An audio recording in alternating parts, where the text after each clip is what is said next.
Hey everyone, Pastor George here. Today we're doing chapter 3 of The Reason for God, and this chapter deals with the claim that Christianity is a straitjacket. And what people mean by that, or what Tim Keller means by that, is that it confines people morally, it confines people through action, right? And some people even believe it confines people through culture.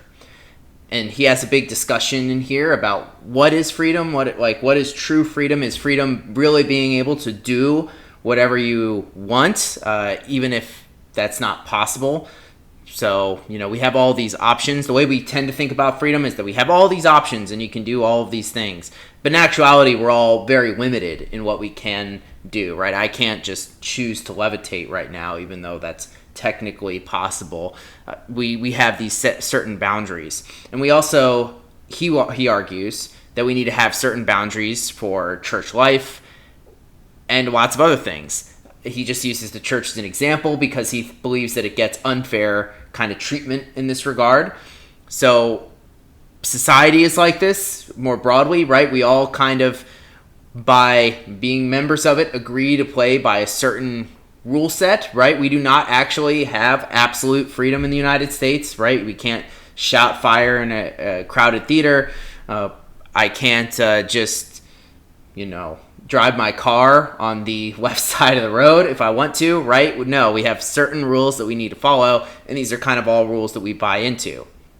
And he points out that a lot of different organizations have these types of rules because in order to have some sort of community, there have to be certain things that you agree on. And Christianity puts these things on theological beliefs, right? Many of you haven't, but if you do go through my new members class, I basically say, I throw down the Nicene Creed in front of people and I go, you just have to believe this and everything in there, right? The Trinity, Jesus being God, right? Resurrection from the dead, all those things are in there. And outside of that, I think we can have discussions about what it means, like what we can and can't believe about these things. But to become a Christian, I think you need to kind of hold on to those tenets because I think that's what Paul talks about in Romans.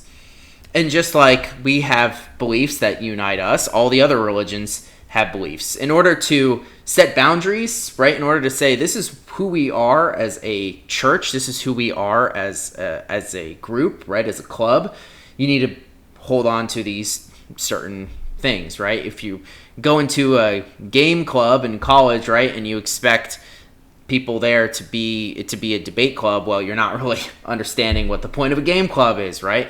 It's only for this certain type of activity. Other activities you can do somewhere else. And so he talks about that in here. He also attacks the idea that it is limiting on culture, right? So this comes from the history of Christianity, right? That Christianity was came about in the Mediterranean, right? Was spread into Northern Europe, and then from there went around the world to everywhere else through the age of exploration and colonization and all that.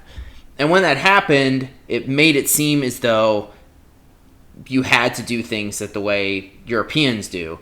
But in actuality, right now, we're seeing quite the opposite trend occur, where the church is exploding in places that are outside of Europe and North America, and that those places have very active Christian communities that live out the Christian faith within their cultural context, right?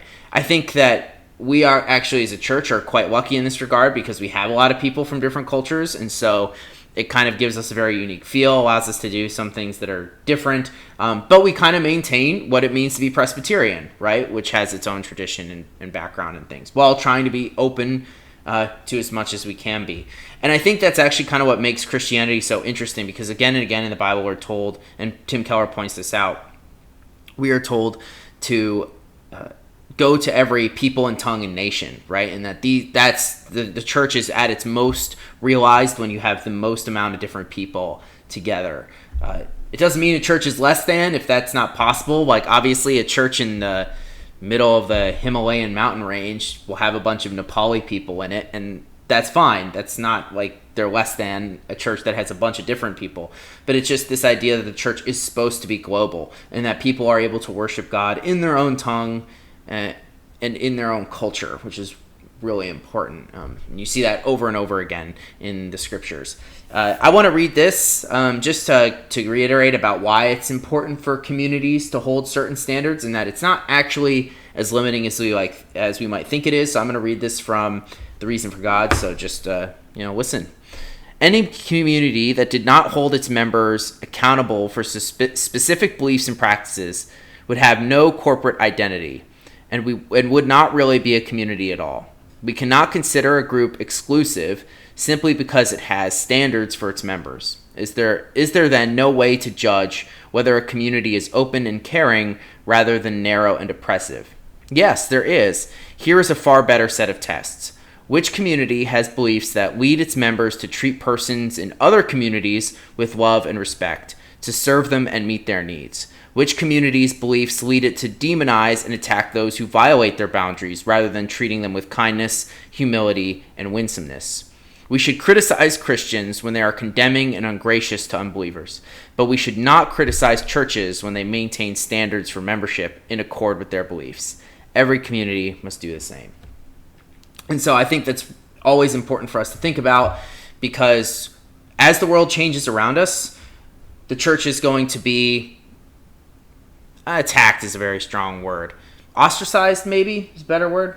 Criticized is probably the best word, because that can be low criticism or it can be really high criticism. The church will be criticized for having certain beliefs that fall outside of the mainstream, right? But we always need to remember that everyone has their beliefs that set things up, and we need to cultivate a culture where we're able to hold on to our beliefs and really believe them, but be really gracious towards people who don't. And when we do that, I think we show the power of our beliefs to other people. So just think about that, and tomorrow, Friday, last day, we'll do chapter 4, and then, you get a weekend off besides church on Sunday. So I will see you guys then.